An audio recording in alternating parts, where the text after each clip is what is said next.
Eskerrak eman dizkigu orain arte lanean egon diren Maria Eugenia Arrizabalaga, Lida Menibia, Manu Zubia eta honen Manfizio horrein.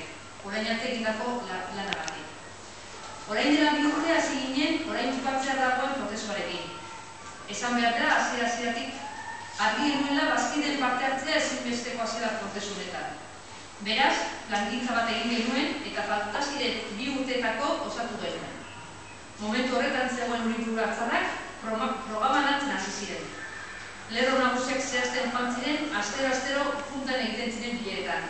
Gero, bilera horiek zabaldu ziren beste alderdikidengan eta horrela programaren lerro nagusienak bildu eta batzarrean eman ziren onartzeko. Aho batez onartu eta gero zerrendaburua aukeratu behar zen. Bazkideen artean izenak emateko aukera eman genuen. Udal zerrendan joan zitezkeen pertsonen izenak eta zerrendaburua bezala zein beraiek ikusten zuten pertsonaik egokiena aukeratzeko. Bertatik izen batzuk erten ziren, eta gehiengoz Montserrataren izena erten zen. Berarekin hitz egin eta gero, Monsek onartu eta horrela orain dela urte terdi Montserrata izendatu genuen batzarra onartu eta gero. Montserratak taldea egin duenean, askatasun osoa izan dut. Berak ezarritako irizpideak izan dira kontutan hartu direnak. Berak jende berria, gaztea, arlo ezberdinetan esperientzia duena bilatu nahi izan du, eta baita lortu ere.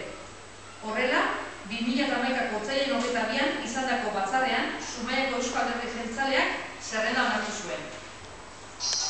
Azaratik hona, astero herriko sektore ezberdinekin bildu gara.